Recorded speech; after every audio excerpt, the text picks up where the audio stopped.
Friends ಎಲ್ಲರಿಗೂ ನಾನು ಯಾರು ಅಂತ ಗೊತ್ತಾಯ್ತಲ್ಲ. ಇವತ್ತಿನ ಬ್ಲಾಗ್ ಸ್ಟಾರ್ಟ್ ಮಾಡೋಣ ಬನ್ರಿ. ಬೆಳಗ್ಗೆ ಫಸ್ಟ್ ಆರ್ಡರ್ ಬಂದಿದೆ ಗ್ರಾನೈಟ್ ಕಲ್ಲು ಹಾಕೊಂಡು ಹೋಗ್ಬೇಕು ಅಂತ. ಈ ತರ ಕಲ್ಗಳು ಲೋಡ್ ಮಾಡ್ಬೇಕಂದ್ರೆ ಒಂದು ನಿಮಿಷ ಏನ್ ಗೊತ್ತಾ, ಇದು ಎತ್ತಕ್ಕೆ ಜಾಸ್ತಿ ಜನ ಬೇಕು, ಇಳ್ಸಕ್ಕೂ ಜಾಸ್ತಿ ಜನ ಬೇಕು, ಮತ್ತೆ ಕಟ್ಕೊಬೇಕು, ಮತ್ತೆ ಹುಷಾರಾಗಿ ಹೋಗ್ಬೇಕು. ನಾನು ಇದ್ರಲ್ಲಿ ಕಟ್ಕೊಂಡಿಲ್ಲ, ಜನಗಳಿಗೆ ಹೇಳ್ದೆ ಹಂಗೆ ಹಿಡ್ಕೊಂಡು ನಿಂತ್ಕೊಳ್ರಿ ಅಂತ. ಹಂಗೆ ನಿಂತ್ಕೊಂಡ್ರು, ಎಲ್ಲ ಲೋಡ್ ಎಲ್ಲ ಮಾಡ್ಕೊಟ್ರು. ಎಲ್ಲ ಮೂರು ಜನ ಇದ್ರಲ್ಲ, ಎಲ್ಲ ಲೋಡ್ ಮಾಡ್ಬಿಟ್ರು. ನೋಡ್ರಿ, ಇವರೇ ಗ್ರಾನೈಟ್ ಫ್ಯಾಕ್ಟ್ರಿ ಓನರು ಕರ್ಕೊಂಡು ಹೋಗ್ತಾರೆ ಸ್ಪಾಟ್ಗೆ, ಬಿಲ್ಡಿಂಗ್ ತಕ್ಕೆ ಗಾಡಿ ತಂದು ಹಾಕ್ದೆ ಗುರು. ಬಿಲ್ಡಿಂಗ್ ತಕ್ಕೆ ನೋಡ್ತಾ ಇದೀನಿ, ಬಿಲ್ಡಿಂಗು ಏನ್ ಕಟ್ಸೋರೆ ಗುರು, ಒಳ್ಳೆ ಡಿಸೈನ್ ಅಲ್ಲಿ ಐತೆ ಬಿಲ್ಡಿಂಗ್ ಮಾತ್ರ. ಅಣ್ಣನ್ಗೆ ಹೇಳ್ದೆ, ಅಣ್ಣ ಇಳಿಸ್ಕೊಳ್ರಣ, ಏನ್ ಮಕ್ಕ ನೋಡ್ತಾ ಇದ್ದೀರಾ ಅಂದೆ. ಅಯ್ಯೋ ಇರಪ್ಪ ಆಯ್ತು ಇಳಿಸ್ಕೊತೀವಿ ಅಂತ ಹಿಂದಿ ಹುಡುಗರು ಏನೋ ಗೊಣಿಕೊಂಡು ಇಳಿಸಿದ್ರು. ಇವ್ರು ಮಾತ್ರ ಅನ್ಲೋಡಿಂಗ್ ಎಲ್ಲ ಸಖತ್ತಾಗಿ ಮಾಡ್ತಾರೆ ಗುರು. ಹೇಳಿದ ತಕ್ಷಣ ಅನ್ಲೋಡ್ ಮಾಡ್ತಾರೆ, ಎಲ್ಲಿ ಬೇಕೋ ಅಲ್ಲಿ ಅನ್ಲೋಡ್ ಮಾಡ್ಕೊಡ್ತಾರೆ. ಏನು ಇವ್ರ ದುರಂಕಾರ ಇರಲ್ಲ. ಹಿಂದಿಯವ್ರ ದುರಂಕಾರ ಇಲ್ಲ ಅನ್ಬಿಟ್ಟು ಕನ್ನಡದವ್ರ ದುರಂಕಾರ ಅಂತ ಇದೀನಿ ಅನ್ಕೋಬಿಟ್ರ, ಹಂಗೆಲ್ಲ ತಪ್ಪು ತಿಳ್ಕೊಳಕ್ಕೆ ಹೋಗ್ಬೇಡ್ರಿ. ಕನ್ನಡದವ್ರು ಸ್ವಲ್ಪ ಹೇಳಿದ್ರೆ ಕೇಳಲ್ರು ಮಾತುಗಳವ್ರು. ಈ ಬಾಡಿಗೆಗೆ 250 ರೂಪಾಯಿ ಚಾರ್ಜ್ ಮಾಡಿದೆ ನಾನು. ಆಯ್ತು, ಆಮೇಲೆ ಇದು ಮುಗಿಸ್ಬಿಟ್ಟು ಹಂಗೆ ಸ್ಟ್ಯಾಂಡ್ ಹೊಂಟದೆ ಗುರು. ಯಾವ್ದು ಬಾಡಿಗೆ ಎಲ್ಲ ಬಿಡಿ ಇವತ್ತು ಅನ್ಕೊಂಡು ಓದೆಯಲ್ಲಿ ಫೋನ್ ಮಾಡಿದ್ರು ಒಬ್ರು ಕಸ್ಟಮರು, ನಮ್ಮ ಹಳೆ ಕಸ್ಟಮರ್ ಗುರು. ಇವರು ಆಲೂ ಬ್ಲಾಕ್ಸು, ಜೆಲ್ಲಿ ಪಲ್ಲಿ ಸಿಮೆಂಟ್ ಎಲ್ಲ ಸಿಗುತ್ತೆ ಇವ್ರ ಹತ್ರನೇ. ನಾನು ಎಲ್ಲ ಇವ್ರ ಹತ್ರನೇ ಲೋಡ್ ಮಾಡಿಸೋದು. ಅವ್ರು ಫೋನ್ ಮಾಡ್ಬಿಟ್ಟು ಬೈಲಿ ಒಬ್ರು ಕಸ್ಟಮರ್ಗೆ 10 ಬ್ಯಾಗ್ M-Sand ಹಾಕೊಡು ಅಂದ್ರು. ಹೋಗಿದ ತಕ್ಷಣ ಲಾಟ್ ಓನರ್ ಡ್ರೈವರ್ಗಳು ಲೋಡ್ ಮಾಡ್ಕೊಟ್ರು. ಪಾಪ ಇವ್ರಿಗೆ ಏನೋ ಟೀಕಾಸ್ ಅದು ಇದೇನೋ ಸಿಗ್ತದೆ ಅಂದ್ಬಿಟ್ಟು ಇವರು ಲೋಡ್ ಮಾಡ್ತಾರೆ. ಪಾಪ ಕಸ್ಟಮರು ಅಲ್ಲೇ ಬಂದವ್ರು ನೋಡ್ರಿ, ಶಿಫ್ಟ್ ಕಾರ್ ಅಲ್ಲಿ ಕೂತವ್ರೆ. ಈ ವಿಡಿಯೋದಲ್ಲಿ ಕಾಣಿಸ್ತಾ ಇಲ್ಲ ಅನ್ಸುತ್ತೆ, ಶಿಫ್ಟ್ ಕಾರ್ ನಿಂತಿರೋದು ಓನರ್ದೇನೆ. ಅವರೇ ಹೇಳಿದ್ ನಾನು ಹಿಂದೆ ಬಾಪ ನಾನು ಕರ್ಕೊಂಡೈತೀನಿ ಅಂದ್ರು. ಇವ್ರದೆಲ್ಲ ಲೋಡ್ ಬೊಂಬಾಟಾಗಾಯ್ತು. ಎತ್ಕೊಬಂದು ಅನ್ಲೋಡಿಂಗ್ ಪಾಯಿಂಟ್ ಹಾಕ್ದೆ. ಓನರ್ ಫ್ರೆಂಡ್ಗಳೆಲ್ಲ ಬಂದು ಅನ್ಲೋಡ್ ಮಾಡಿದ್ರು. ಇದೇ ನೋಡ್ರಿ ಬಿಲ್ಡಿಂಗ್ ಎಲ್ಲ ಅನ್ಲೋಡ್ ಮಾಡ್ಬೇಕಾಗಿರೋದು. 10 ಬ್ಯಾಗ್ ಎಲ್ಲ ನೀಟಾಗಿ ಇಳಿಸ್ಕೊಂಡ್ರು ಎಲ್ಲ ಒಂದ್ ಕಡೆನೆ. ಯಾಕೆ ಇವನು ಇದೆಲ್ಲ ವಿಡಿಯೋ ಮಾಡ್ಕೋತಾವನೆ ಅಂತ ಓನರ್ ನೋಡ್ತಾ ಇದ್ರು ಕಸ್ಟಮರು. ಅದ್ಯೋ ಬಿಡ್ರು, ನೋಡ್ದೆ ನೋಡ್ಕೋತಾರೆ, ಕೇಳಿದ್ರೆ ಹೇಳೋಣ ನಾನು ಹಿಂಗೆ ಯೂಟ್ಯೂಬ್ಗೆ ಇನ್ಸ್ಟಾಗ್ರಾಮ್ಗೆ ಹಾಕ್ತೀನಿ ಅನ್ಬಿಟ್ಟು ನಾನು ಸುಮ್ಮನೆ ವಿಡಿಯೋ ಮಾಡ್ಕೊತಾ ಇದ್ದೆ ನನ್ನ ಪಾಡ್. ನಾನು ಈ ತರ ಲೈಟ್ ವೆಯ್ಟ್ ಮೆಟೀರಿಯಲ್ಗಳು ಸಿಕ್ತಿರೆ ಬೇಕಾದ್ರೆ ಆರಾಮಾಗಿ ಇಡೀ ದಿನ ಗಾಡಿ ಓಡಿಸ್ಕೊಂಡು ಇದ್ಬಿಡ್ಬೋದು. ಈ ಬಾಡಿಗೆ ನಾನು 350 ರೂಪಾಯಿ ಈಸ್ಕೊಂಡೆ.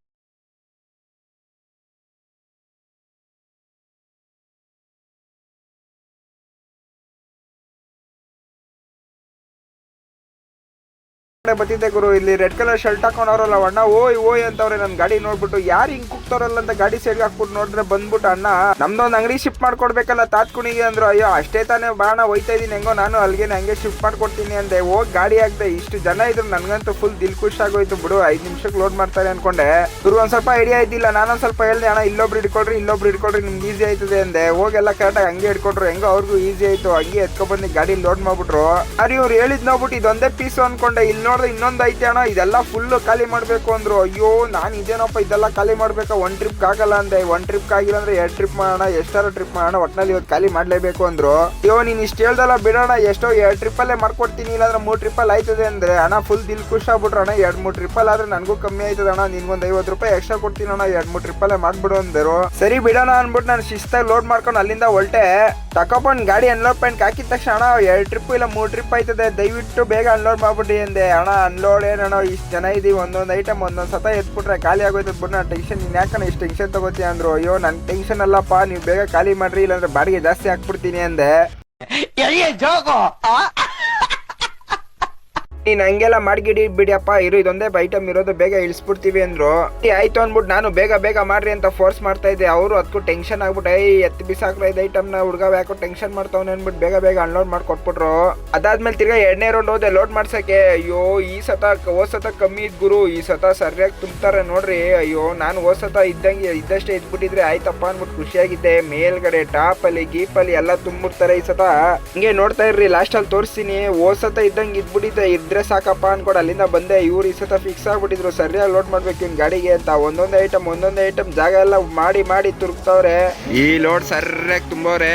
ಒಳ್ಳೆ ವೆಯ್ಟ್ ಗಾಡಿ ತಗೊಬಂದು ಅನ್ಲೋಡ್ ಪಾಯಿಂಟ್ ಗಾಡಿ ಹಾಕ್ದೆ. ಈ ಟ್ರಿಪ್ಪಲ್ಲಿ ನಾನೇ ಜಾಸ್ತಿ ಮಾತಾಡಕ್ ಹೋಗಿಲ್ಲ, ಸುಮ್ಮನೆ ಇದೆ ನೋಡೋಣ ಏನ್ ಮಾಡ್ತಾರೆ ಅನ್ಬಿಟ್ಟು. ಹೋದ್ ಸತ ಹೇಳಿದ್ ಗ್ಯಾಪ್ನ ಇಟ್ಕೊಂಡು, ಅಯ್ಯೋ ಇರು ಬೇಗ ಗಾಡಿ ಅನ್ಲೋಡ್ ಮಾಡಿ ಕಳ್ಸ್ಬಿಡೋಣ ಅನ್ಬಿಟ್ಟು ಬೇಗ ಅನ್ಲೋಡ್ ಮಾಡ್ಬಿಟ್ರು. ನಾನೇನು ಗೊತ್ತಾಯ್ತು ಇವ್ರು ಬೇಗ ಅನ್ಲೋಡ್ ಮಾಡ್ತಾರೆ ಈ ಟ್ರಿಪ್ಪು ಅಂತ. ಈ ಬಾಡಿಗೆ ಟ್ರಿಪ್ಪಿಂದ 700 ರೂಪಾಯಿ ಇಸ್ಕೊಂಡೆ. ಅದಾದ್ಮೇಲೆ ನಮ್ಗೆ ಗೊತ್ತಿರೋರ್ದು ಒಬ್ರದ್ದು ಮನೆ ಶಿಫ್ಟಿಂಗ್ ಬಾಡಿಗೆ ಬಂತು. ಏನೋ ಎಷ್ಟೈತೆ ಮೆಟೀರಿಯಲ್ ಅಂತ ಹೋಗಿ ಮನೇಲಿ ನೋಡಿದ್ರೆ ಏನು ರೆಡಿನೇ ಮಾಡಿದ್ದಿಲ್ಲ. ಇದು ಯಾವಾಗಪ್ಪ ಇವ್ರು ಲೋಡ್ ಮಾಡೋದು, ನಾನು ಯಾವಾಗಪ್ಪ ಇದೆಲ್ಲ ಮನೆ ಶಿಫ್ಟಿಂಗ್ ಮಾಡೋದು ಅನ್ನೋ ಟೆನ್ಷನಲ್ಲಿ ಇದ್ದೆ. ಎಲ್ಲ ಹುಡುಗರೆಲ್ಲ ಬಂದ್ರು ಆ ಟೈಮ್ಗೆ ಕರೆಕ್ಟಾಗಿ ಎಲ್ಲ ಶಿಫ್ಟಿಂಗ್ ಸ್ಟಾರ್ಟ್ ಮಾಡ್ಕೊಂಡ್ರು ಹುಡುಗರು. ಟಕ ಅಂತ ಒಂದೊಂದು ಐಟಮ್ ಒಬ್ಬೊಬ್ರು ಎತ್ಕೊಬಂದು ಗಾಡಿ ಒಳಗಡೆ ಆಗ್ತಾ ಇದ್ರು. ಹುಡುಗರು ಬಂದ್ಮೇಲೆ ಶಿಸ್ತಾಗೆಲ್ಲ ಲೋಡ್ ಆಗೋಯ್ತು. ಅಣ್ಣ ನೋಡ್ರಿ ಕರ್ಕೊಂಡು ಹೋಯ್ತಾವ್ರೆ, ಇವ್ರು ಎಲ್ಲಿ ಮನೆ ಅಂತ ತೋರಿಸ್ತವ್ರೆ. ನಾನು ಅವ್ರ ಹಿಂದೆ ಅವ್ರು ಹೆಂಗ್ ಹೇಳ್ತಾರೋ ಡೈರೆಕ್ಷನ್ ನ ಫಾಲೋ ಮಾಡ್ಕೊಂಡು ಹೋಯ್ತಾ ಇದ್ದೀನಿ. ಗಾಡಿ ಎತ್ಕೊಂಬಂದು ಅನ್ಲೋಡ್ ಪಾಯಿಂಟ್ ಗಾಡಿ ಹಾಕ್ದೆ. ಇದ್ದಿದ್ದು ಮನೆ ಶಿಫ್ಟಿಂಗು 2ನೇ ಫ್ಲೋರ್ಗೆ. ಅಯ್ಯೋ ಇಲ್ಲಿಂದ ಯಾರ ಐಟಮ್ ಎಲ್ಲ ಎತ್ಕೊಂಡು ಹೋಯ್ತಾರೆ ಇರಿ, ನನ್ನ ಗಾಡಿಲಿ ಹಗ್ಗ ಐತೆ ಮೇಲೆ ಎಸ್ಬಿಡೋಣ ಅಂತ ಎಸಿತಾ ಇದ್ದ ಮೇಲ್ಕೆ. ಯಾರ ಕೈಲಿ ಎಸಕ್ಕಾಗಿದ್ದಿಲ್ಲ, ಅಣ್ಣ ಫಸ್ಟ್ ಟೈಮ್ ಎಸ್ಬಿಟ್ರು. ನನ್ನ ಐಟಮ್ ಎಲ್ಲ ಗಾಡಿಯಿಂದ ಕೆಳಗಡೆ ಗಿಳಿಸ್ತಾ ಇದ್ದು, ಹಂಗೆ ನಾನು ಕಟ್ಟಿ ಕೊಡ್ತಾ ಇದ್ದೆ. ಅವ್ರ ಮೇಲೆ ಇದ್ದವರೆಲ್ಲ ಮೇಲೆ ಎಳ್ಕೊಂತಾ ಇದ್ರು. ಅಯ್ಯೋ ಇದು ಯಾರು ಎತ್ಕೊಂಡು ಹೋಯ್ತಾರೆ ಗುರು, ಅದಕ್ಕೆ ಇದೇ ಬೆಸ್ಟ್. ಹಿಂಗೆ ಹಗ್ಗ ಕಟ್ಬಿಟ್ಟು ಮೇಲ್ಗಡೆ ಎಳ್ಕೊಂಡ್ಬಿಡ್ಬೇಕು. ಫ್ರಿಜ್ ಒಂದು ಮಾತ್ರ ಎಳಿಬಾರ್ದು ಅಷ್ಟೇ, ಫ್ರಿಜ್ಜು ಮಂಚ ಒಂದು ಎಳಿಬಾರ್ದು. ಇನ್ನು ಮಿಕ್ಕಿದ ಐಟಮ್ ಎಲ್ಲ ಮೇಲೆ ಹಂಗೇನೆ ಎಳ್ಕೊಬೋದು, ಏನು ಟೆನ್ಷನ್ ಇರಲ್ಲ ಅವೆಲ್ಲ. ಒಂದು ಐಟಮ್ ಎತ್ಕೊಂಡು ಹೋಗಿಲ್ಲ ಅಂದ್ರೆ ಎಲ್ಲ ಐಟಮ್ ಹಂಗೆ ಇದ್ರಲ್ಲಿ ಎಳ್ದಿಲ್ಲ. ಸಣ್ಣ ಪುಟ್ಟ ಐಟಮ್ಗಳು ಮಾತ್ರ ಎಳ್ದಿರೋದು. ಇನ್ನು ಮಿಕ್ಕಿರೋ ಈ ಥರ ದೊಡ್ಡ ಐಟಮ್ಗಳು ಅಂದ್ರೆ ಯಾವ ಥರ ಅಂದ್ರೆ ಈ ಫ್ರಿಜ್ಗಳೆಲ್ಲ ಮೇಲೆ ಹಂಗೆ ನಾನು ಮೆಟ್ಲ ಮೇಲೆ ಎತ್ಕೊಂಡು ಹೋಗ್ಬೇಕು. ಇವೆಲ್ಲ ಡೇಂಜರ್ ಐಟಮ್ಗಳು ಇವು. ಅದಾದ್ಮೇಲೆ ಇನ್ನೊಂದು ಟ್ರಿಪ್ ಲೋಡ್ ಮಾಡ್ಸಕ್ ಬಂದೆ. ಅಯ್ಯೋ ಈ ಸಣ್ಣ ಐಟಮ್ಗಳು ಎತ್ಕೊಬರೋದು ಹಿಂಸೆ ಗುರು. ದೊಡ್ಡ ಐಟಮ್ ಬೇಕಾದ್ರೆ ಒಂದೇ ಸತಿ ಎತ್ಕೊಬಂದ್ಬಿಡುವುದು. ಈ ಚಿಂದಿ ಐಟಮ್ಗಳು ಎತ್ಕೊಬರ್ಬೇಕಂದ್ರೆ ತಲೆ ಕೆಟ್ಟಿದ್ದು. ಒಬ್ಬೊಬ್ರು ಒಂದೊಂದು ಐಟಮ್ ಎತ್ಕೊಬರ್ಬೇಕು. ಎಲ್ಲ ಗಾಡಿ ಎಲ್ಲ ನೀಟಾಗಿ ಅನ್ಲೋಡ್ ಆಯ್ತು. ಅನ್ಲೋಡಿಂಗ್ ವಿಡಿಯೋ ಮಾಡ್ಕೊಳಕ್ಕಾಗಿಲ್ಲ ಇತ್ತು, ಸಾರಿ. ದೇವ್ರು ನಿನ್ಗೆ ಒಳ್ಳೇದು ಮಾಡ್ತದ, ನಿನ್ ಜನ್ಮಕ್ಕೆ ಹೋಗೋ.